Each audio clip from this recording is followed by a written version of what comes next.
प्राचीन समय की बात है। एक समुद्र के किनारे एक गुरु अपना आश्रम बनाकर रहा करते थे। हजारों शिष्य उनसे ज्ञान ग्रहण करने के लिए दूर दूर से उनके पास आकर रहते थे। गुरु का ज्ञान देने का तरीका भी बहुत ही अनूठा था। शुरुआत में वो अपने शिष्यों को उपदेशों के माध्यम से ज्ञान देते थे। उसके बाद वो अपने शिष्यों को उस ज्ञान का अनुसरण करने के लिए कहते थे, उस ज्ञान को अपने व्यावहारिक जीवन में उतारने को कहते थे। एक बार उस आश्रम में एक सम्राट अपने बेटे को लेकर पहुंचा। उस सम्राट ने उस गुरु से प्रार्थना की और कहा कि आप मेरे बेटे को अपने आश्रम में रहने दें और अपने तरीके से उसे ज्ञान दें। उसे इस आश्रम में बिल्कुल भी ऐसा नहीं लगना चाहिए कि वो किसी सम्राट का बेटा है। उसे बिल्कुल साधारण शिष्यों की तरह ही ज्ञान देने की कृपा करें। गुरु ने मुस्कुराते हुए कहा कि सम्राट ज्ञान इसी तरीके से लिया जा सकता है। अगर तुम अपने आप को दूसरों से महान समझोगे तो तुम ज्ञान ग्रहण नहीं कर पाओगे। अगर तुम्हें ज्ञान ग्रहण करना है तो तुम्हें दूसरों की तरह अपने आप को साधारण समझना होगा। यही ज्ञान ग्रहण करने की सबसे पहली सीढ़ी होती है। तुम निश्चिंत रहो, आज से तुम्हारे बेटे की जिम्मेदारी मेरे कंधों पर है। यह कहकर गुरु सम्राट के बेटे को अपने साथ लेकर समुद्र के किनारे टहलने के लिए निकल गए। आश्रम के बाकी सभी बच्चे उस सम्राट को देख रहे थे। सम्राट अपने बेटे को अपने रथ पर बिठाकर लाया था, जिससे सभी बच्चे समझ गए थे कि यह बच्चा सम्राट का बेटा है। इसी वजह से आश्रम के सभी बच्चे सम्राट के बेटे की तरफ आकर्षित हो गए थे। जब गुरु सम्राट के बेटे को लेकर समुद्र पर टहल रहे थे तो सम्राट का बेटा अचानक फूट फूट कर रोने लगा, क्योंकि अभी वो सिर्फ 12 वर्ष का था और 12 वर्ष की आयु में उसके पिता उसे अपने से दूर करके चले गए थे। ये सदमा वो बच्चा सहन नहीं कर पा रहा था। वो नहीं समझ पा रहा था कि उसके पिता उसकी भलाई के लिए उसे उस गुरु के पास करके गए हैं। उसे रोते हुए देखकर गुरु ने कहा कि बेटा, मैं तुम्हें चुप नहीं करूंगा। हो सकता है कि आज मैं तुम्हारे आंसू पोंछ दूं, लेकिन कल तुम फिर अपने आप को अकेला पाओगे। याद रखना, जीवन में इंसान अकेला आता है और अकेला ही जाता है। जितनी जल्दी जो इंसान इस बात को समझ लेता है, वो उतनी जल्दी आत्मज्ञान के रास्ते पर निकल जाता है। गुरु ने अपनी बात आगे बढ़ाते हुए कहा कि जो इंसान अकेला रहना सीख लेता है वही खुद से प्यार कर पाता है, और जो खुद से प्यार करना जानता है वो किसी के भी जाने का अफसोस नहीं करता, क्योंकि वो खुद से ही प्यार करता है।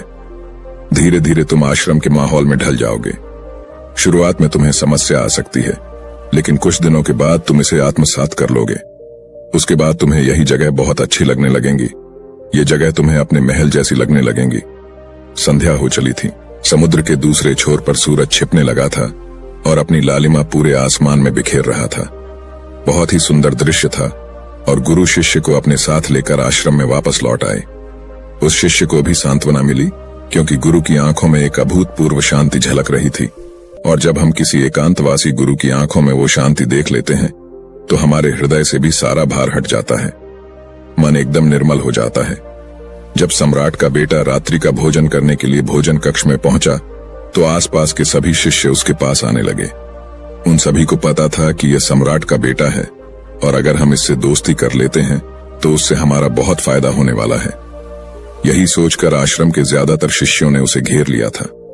बस कुछ बच्चे जो अकेले रहने का महत्व समझते थे, जो दिखावे में विश्वास नहीं करते थे, वो उस सम्राट के बेटे के पास जाने की बजाय अपना पूरा ध्यान खाने पर लगा रहे थे और एकांत में बैठकर अपना भोजन कर रहे थे। कुछ दिनों के बाद सम्राट के बेटे की आश्रम के ज्यादातर बच्चों के साथ दोस्ती हो गई। अब वो आश्रम में उन बच्चों के साथ घूमता, उन्हीं के साथ अपना ज्यादातर समय बिताता। आखिरकार वह सम्राट का बेटा था। सुख सुविधाओं में पला हुआ था। आसपास बहुत से दास और दासियां होते थे। आसपास अपने मित्रों से घिरे होना, वही दिनचर्या उसने इस आश्रम में भी अपना ली थी। ऐसा नहीं था कि गुरु को यह सब पता नहीं था, पर गुरु उसे अलग तरीके से ध्यान देना चाहते थे।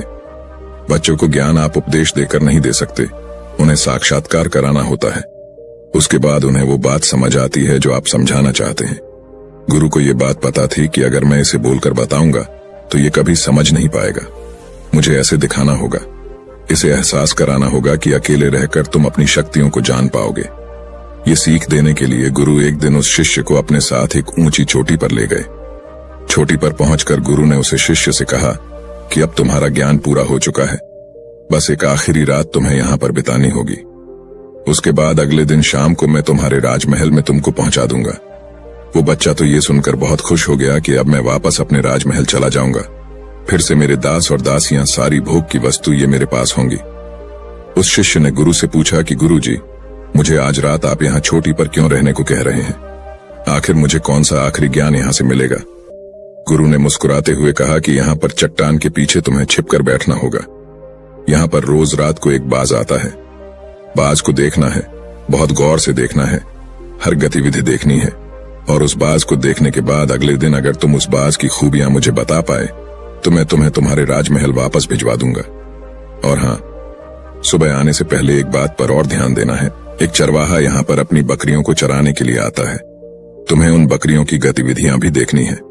याद रखना, बाज की गतिविधि रात को और बकरियों की गतिविधि सुबह। अगर तुम दोनों की गतिविधि ध्यान से देखकर मुझे बता पाए तो तुम इस आश्रम से हमेशा के लिए आजाद हो जाओगे। तुम्हारा ज्ञान पूरा हो जाएगा। मैं तुम्हारे पिता को कह दूंगा कि ये बच्चा हमारे आश्रम का सबसे ज्ञानी बच्चा है। यह कहकर गुरु अपने आश्रम में वापस लौट आए और वो बच्चा वहीं पर उस चट्टान के पीछे रुका हुआ उस बाज का इंतजार करने लगा। काफी वक्त बीत जाने के बाद वहां पर एक बाज अपने बच्चों के साथ पहुंचा। सम्राट के बेटे ने पूरी रात उस बाज की गतिविधि बहुत ध्यानपूर्वक देखी और सुबह होने के बाद जब चरवाहा वहां पर अपनी बकरियों को लेकर पहुंचा तो उसने एक अभूतपूर्व दृश्य देखा।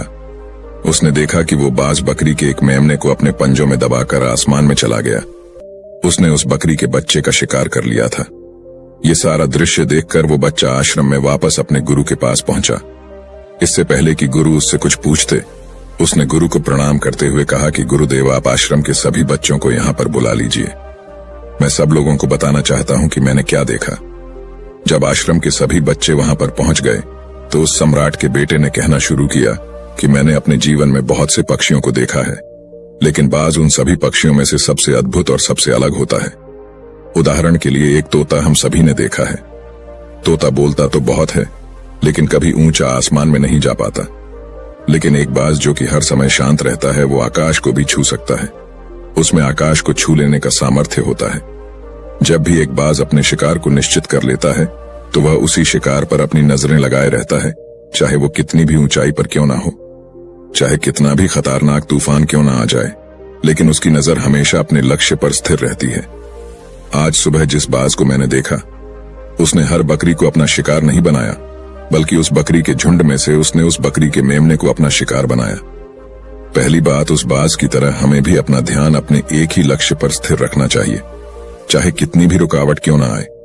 हमें अपना लक्ष्य स्पष्ट दिखाई देना चाहिए, पर पूरी एकाग्रता के साथ ध्यान देना चाहिए। तीसरी बात जो मैंने उस बाज से सीखी और जो हम सभी को सीखनी चाहिए, वह यह है कि बाज कभी भी दूसरे पक्षी के साथ नहीं रहता। वो हमेशा आकाश में अकेला रहता है। इससे हमें यह सीख लेनी चाहिए कि हमें कभी भी छोटी सोच वाले लोगों के साथ नहीं रहना चाहिए। आखिरकार हम भी वही बन जाते हैं जिनके साथ हम रहते हैं। इसीलिए या तो महान सोच वालों के साथ रहो या फिर अकेले, क्योंकि जब हम अकेले रहते हैं तभी हम खुद की ताकत और खुद की कमजोरियों को जान पाते हैं। कमजोरियों को जानकर उनको दूर कर सकते हैं और अपनी ताकत को जानकर उसका सही इस्तेमाल कर सकते हैं। लेकिन वो तभी संभव होगा जब हम अकेले रहना सीखेंगे। चौथी सीख जो हमें एक बाज से लेनी चाहिए कि एक बाज हमेशा अपनी सीमाओं से ऊपर रहता है। जब तूफान आता है तो हर एक पक्षी अपने घोंसले की तरफ भागता है, खुद को छुपाने की जगह ढूंढता है, लेकिन बाज ऐसा कुछ भी नहीं करता। वो खुद की सीमाओं को हटाकर बादलों से भी ऊपर जाने का प्रयास करता है। हवाएं उसे धक्का मारती है, पंख उसके भारी हो जाते हैं, पानी और धूल की वजह से कुछ दिखाई नहीं देता, लेकिन वो फिर भी आसमान की तरफ जाता रहता है और अंततः बादलों से भी ऊपर निकल जाता है और वहां तब तक ऊपर जाता रहता है जब तक मौसम ठीक नहीं हो जाता। अपनी सीमाओं को सिर्फ इसलिए हटा पाता है क्योंकि वो समस्या के आने पर उससे घबराता नहीं है, उसे डर कर बचने का प्रयास नहीं करता, बल्कि एक सकारात्मक नजरिए के साथ उसका सामना करता है। जीवन में चाहे कितनी भी रुकावटें क्यों ना आए, हमें उन रुकावटों को हराना चाहिए, न कि उनसे डर कर कहीं छुप कर बैठना चाहिए। बहादुर तो वो लोग होते हैं जो तूफानों से टकरा जाते हैं, कायर तो अपने घर में, अपने घोंसले में, अपनी जगह में आराम से बैठ जाते हैं। पांचवी बात जो हमें एक बाज से सीखनी चाहिए कि बाज कभी भी अपने घोंसले में घास के कोमल तिनके नहीं रखता। जो तिनके कोमल होते जाते हैं वो उन्हें निकालकर फेंकता रहता है। उसी तरह चाहे कितनी भी आरामदायक जिंदगी आपको मिली हो, लेकिन उस आराम से ऊपर उठकर अपने आलस्य को हटाकर जीवन में मेहनत करते रहना चाहिए। जीवन में पसीना बहाना चाहिए, शारीरिक मेहनत करनी चाहिए। अपने घोंसले से कोमल तिनके उठाकर फेंक दो और आज ही अपने आलस्य को हटाकर निकलो। हर दिन अपने आप को चुनौतियां दो, हर दिन मुश्किलों का सामना करो, क्योंकि वही मुश्किलें तुम्हें मजबूत बनाएंगी। जंगल के राजा शेर को भी झुंड बनाकर शिकार करते हुए देखा जा सकता है, लेकिन बाज हमेशा अकेला शिकार करता है, क्योंकि वो जानता है कि झुंड में रहना हौसला तो देती है मगर साहस छीन लेती है। आदमी को हमेशा अकेले ही आगे जाना होता है। यही कारण होता है कि वो जल, थल और नभ सभी जगहों पर अपने शिकार का परचम लहरा सकता है। बाज की उम्र लगभग 70 साल की होती है, लेकिन 40 साल में ही उसका शरीर पुराना हो जाता है। नाखून उसके पैरों में धंसने लगते हैं, पंख उसके शरीर में चिपक जाते हैं, उसकी चोंच खराब हो जाती है, उसका शरीर भारी हो जाता है। ऐसी स्थिति में शिकार करना तो क्या, जीने की भी हालत नहीं रहती उसकी। ऐसे में उसके पास सिर्फ 2 विकल्प होते हैं। पहला, या तो वह खुद की इस अवस्था को स्वीकार कर लें और भूखा प्यासा मर जाए, किसी दूसरे जानवर का शिकार बन जाए, और दूसरा विकल्प यह होता है कि वो 6 महीने एक बहुत ही दर्दनाक प्रक्रिया से गुजरे और खुद को फिर से पहले जैसा मजबूत बना लें। लेकिन बाज दूसरा विकल्प चुनता है। इसके लिए वो खुद को एक बहुत ही ऊंचे चोटी पर ले जाता है, जहां वह पहले अपने सारे पंख खींच खींच कर निकालता है और फिर चट्टान पर पैर मार मार कर अपने पंजे को तर देता है। उसके बाद उसी चट्टान पर अपनी चोंच को पटक पटक कर पुराना हिस्सा निकाल देता है और इस लहूलुहान अवस्था में खुद को दूसरे जानवरों से छुपाता फिरता है। अगले 6 महीने तक वो इसी दर्दनाक प्रक्रिया से गुजरता है और इंतजार करता है नए चोंच, नए पंखों का।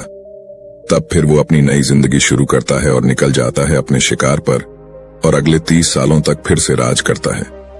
इसीलिए समय आने पर हमें भी अपनी पुरानी आदतों को त्यागना होता है और कुछ नया सीखना होता है। समय के साथ बदलना होता है, अपने आप को तैयार करना है, वरना हमारा भी शिकार हो सकता है, हम भी पीछे रह सकते हैं। इसके बाद सम्राट के बेटे ने बकरी की विशेषता बताते हुए कहा कि बकरी हमेशा झुंड में चलती है। उन्हें झुंड में एक साथ चलने से हिम्मत मिलती है, लेकिन जैसे ही उन पर शिकार होता है वैसे ही वो बकरियां तितर बितर हो जाती। उस पूरी बकरियों में से एक भी बकरी अपने साथी की मदद करने के लिए वापस नहीं लौटती। इससे हमें यह सीख मिलती है कि हमारे साथ कितने भी लोग हो, किसी पर भी यकीन नहीं करना। यकीन करना तो खुद पर करना, क्योंकि बुरा समय आने पर वो बकरी तितर बितर हो जाएगी, आपको पता ही नहीं चल पाएगा। गुरु को प्रणाम करते हुए सम्राट के बेटे ने अपने गुरु से कहा कि गुरुदेव, अगर मुझसे कोई सीख रह गई हो तो कृपया करके आप बताने की कृपा करें। गुरु ने सभी बच्चों को संबोधित करते हुए कहा कि ये सभी बातें जो अभी इस बच्चे ने बताई हैं सब सही है, लेकिन ये सारी खूबियां आप लोगों में तभी पैदा हो पाएगी जब आप अकेले रहने का अभ्यास करेंगे। आपने देखा होगा कि बाज कभी भी किसी दूसरे पक्षी के साथ नहीं रहता, ना ही किसी के साथ अपनी दोस्ती बनाता। वो आसमान में अकेला रहता है और अकेला रहने की वजह से वो अपनी ताकत और अपनी कमजोरियों को जान पाता है। इसके बाद गुरु ने अपनी बात खत्म करते हुए कहा कि मैं आज रात इस सम्राट के बेटे को इसके राजमहल में पहुंचाने के लिए जा रहा हूं, क्योंकि इसकी सीख यहां पर पूरी हो गई है। और यह कहकर गुरु उस सम्राट के बेटे को राजमहल की तरफ ले जाते हैं। तो दोस्तों, ये थी आज की कहानी। तो वीडियो को लाइक करके अनजाना पथ चैनल को सब्सक्राइब करें और कमेंट बॉक्स में नमो बुद्धाय जरूर लिखें। और दोस्तों, आपका जो भी सवाल है वो आप इस वीडियो में पूछ सकते हैं। धन्यवाद। नमो बुद्धाय।